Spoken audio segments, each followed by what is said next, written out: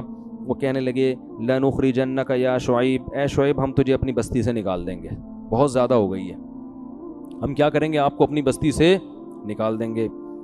اور اللہ فرماتے ہیں فَأَخَذَتْهُمُ الرَّجْفَةُ, ایک زلزلے نے ان کو پکڑا ہے. فَأَصْبَحُوا فِي دَارِهِمْ جَاثِمِينَ, صبح جب اٹھیں تو سارے اوندھے منہ مرے ہوئے تھے. ناپ تول میں کمی کرنے سے بھی زلزلے آتے ہیں.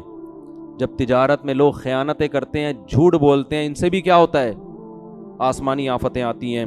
تو جب وہ قوم الٹ گئی, اللہ فرماتے ہیں فَتَوَلَّ عَنْهُمْ, حضرت شعیب علیہ السلام نے بستی کے قریب جا کے کہا, پیٹ پھیری اور کہا یا قوم لقد ابلغت رسالات ربی, اے میری قوم میں نے اپنے رب کا پیغام تم تک پہنچا دیا. ان مردوں سے خطاب کر رہے ہیں عبرت کے لیے. وَنَصَحْتُ لَكُمْ, اور میں نے تمہارا بھلا چاہا تھا, تمہارا برا نہیں چاہا تھا.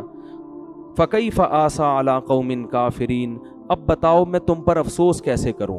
یعنی ایسے موقع پہ تو افسوس ہونا چاہیے نا, بیچارے مر گئے, لیکن پتہ نہیں مجھے افسوس ہو نہیں رہا, کیونکہ میں نے تو تمہاری خیر خواہی میں اپنی صلاحیت کو پورا خرچ کر دیا تھا, اب مجھے تم پر رونا نہیں آ رہا. تو اس لیے بھائی اس بات کا بڑا خیال کیا کریں, مالی معاملات میں 2 نمبری بولو نہ کریں. بہت 2 نمبریاں ہو رہی ہیں.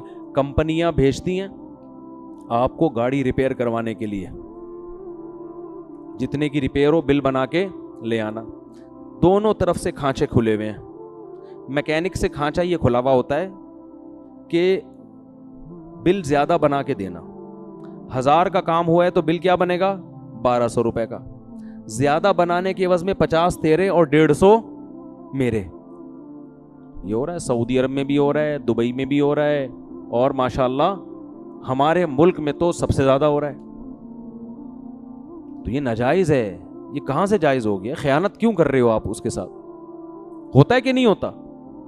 ایک صاحب نے مجھے اپنا واقعہ سنایا کہ ایک عربی ایکسیڈنٹ ہو گیا میرا عربی کی گاڑی سے, غلطی عربی کی تھی, تو شرطوں نے پکڑ لیا, تو شرطوں نے عربی پہ جرمانہ ڈالا. اب وہ جرمانہ یہ ڈالتے ہیں کہ بھئی جو پارٹس خراب ہوئے ہیں ریپیئر کروانے ہیں یا نئے بنوانے ہیں. تو اگر ریپیئر کروانے ہیں تو ان کے پیسے الگ ہیں, نئے بنوانے ہیں تو کہہ رہے میں نے کہا نئے بنوانے ہیں. اس نے نئے کے پیسے دیے, کہہ رہے میں نے نئے بنوانے کے بجائے انہی کو ریپیئر کروا دے. یہ بھی غلط ہے, ناجائز ہے. سمجھ میں آ رہی ہے بات؟ کیونکہ قرآن کہہ رہے وَجَزَاءُ سَیِّئَةٍ سَیِّئَةٌ مِثْلُهَا, جس نے برائی کی ہے نا تو تم اس سے اتنا بدلہ لے سکتے ہو کہ اس برائی کی تلافی ہو جائے. تو تلافی ریپیئرنگ میں ہو رہی ہے تو نئے پارٹ ڈالنے کی آپ کو کیا ضرورت؟ اور اگر آپ سمجھتے ہو کہ نئے پارٹس ڈالے بغیر تلافی نہیں ہوگی تو آپ سچ کیوں نہیں بول رہے اس کے ساتھ؟ تو ہر جگہ چونا لگایا جا رہا ہے, ہر جگہ 2 نمبری, ہر جگہ پیسوں میں خیانت, کوئی کسی کا حق دینے کے لیے تیار نہیں ہے. اللہ کو سخی لوگ پسند ہے, پیسہ ایسے خرچ کیا کرو, ایسے اڑایا کرو, مزہ نہ آئے پیسے واپس. اچھا لگتا ہے آدمی, گھر میں بھی اچھا لگتا ہے, بیوی کو بھی اچھا لگے گا, بچوں کو بھی اچھا لگے گا, دوستوں کو بھی اچھا لگے گا, اللہ کو بھی اچھا لگے گا. ایسے بیٹھے ہوئے ہوتے ہیں نا, اتنے اکاؤنٹ میں پیسے رکھ کے وہ جمع کیے ہوئے ہیں, ویسے دیکھتے رہتے ہیں اتنے کروڑ ہو گئے, اتنے کروڑ. ابے نکال کے خرچ کرو یار, کھاؤ, خریدو, کچھ بھی خرید کے بیچو. بزنس کے لیے نکال لو, رکھو نہیں, یہ رکھنے والی چیز نہیں ہے. ہاں اتنا نہ کرو کہ کل دوسروں سے بھیک مانگنی پڑے, اپنی بنیادی ضرورتوں کو پورا کرنا چاہیے پہلے انسان کو. لیکن اللہ کو سخی آدمی پسند ہے, اللہ بھی سخی ہے. وقالت الیہود ید اللہ مغلولہ, کل جو ہم نے قرآن پڑھا نا اس میں یہودی کہتے تھے کہ اللہ ہمیں صحیح طرح دیتا نہیں ہے جیسے دینا چاہیے نا, ہمارے ایکسپینسز زیادہ ہیں ٹھیک ہے نا, اور ارننگ اس حساب سے بولو کم ہے. جبکہ ہم نے علماء سے سنا ہے, بڑے غریب غریب علماء سے بھی ہم نے سنا, کہتے ہیں میرے جتنے خرچے ہیں نا اللہ مجھے اس سے کئی گنا زیادہ دیتا ہے. جب دل بڑا ہوتا ہے تو انسان ایسی باتیں کرتا ہے. میرے شیخ حضرت مفتی رشید احمد صاحب رحمہ اللہ تعالیٰ کی دارالعلوم کرنگی میں تنخواہ بہت تھوڑی تھی, اور پورے سال پیسے جمع کر کر کے نا اپنی تنخواہ سے بچا بچا کے پیسے جمع کر کے پھر لاہور کا اپنے شیخ کی زیارت کے لیے ایک دفعہ سفر کرتے تھے. یعنی ٹرین کے ٹکٹ کے لیے تنخواہ بچا بچا کے سال میں ایک دفعہ ٹکٹ کے پیسے بنتے تھے. اور فرماتے ہیں اس دور میں حضرت کیا کہتے تھے, اللہ نے مجھے اتنا دیا ہے کہ میری ضرورتوں سے کروڑہ گنا زیادہ ہے. کیونکہ ضرورت تو ہماری یہ ہے کہ 2 وقت کی روٹی مل جائے اور رات سونے کے لیے سر چھپانے کی جگہ مل جائے, بس یہ کیا ہے. باقی غریبیاں ہیں. کہتے اللہ نے غریبیاں 2 کے بجائے 3 وقت کی روٹی مل رہی ہے, سال میں ایک دفعہ لاہور کا سفر بھی ہو رہا ہے, یہ تو غریبیاں ہیں نا. نہیں آ رہی بات, میرا خیال ہے سمجھ. تو شکر ادا کرو گے نا, اللہ نے یار جتنا ہماری ضرورت ہے اس سے کئی گنا. ابے دیکھو افطاری پہ کیا مزہ آتا ہے یار, کتنا کچھ رکھا ہوا ہوتا ہے آج دسترخوان پہ, غریب آدمی کے دسترخوان پہ بھی کیسا پھوڑ پھاڑ کے طبیعت سے آتے ہیں جو تباہی مچا دیتے ہیں نا. آپ افطاری کے ٹائم پہ ذرا پبلک کو دیکھا کرو. میں تو کبھی کبھار اپنے گھر میں نوٹ کر رہا ہوتا ہوں نا, لوگوں کو تو جا کے دیکھنا صحیح نہیں ہے کیا کھا رہا ہے. ایک ادھر ایک ہاتھ ادھر پکوڑے کی طرف گیا, ادھر فوراً سموسہ چیک, کیا کھائیں, سموسہ نہیں ہے بھائی, ادھر دہی بڑے کی طرف آؤ, ادھر سے چاٹ کھاؤ کے دیکھو, ابے تھوڑا سا یہ لیگ پیس اٹھاؤ,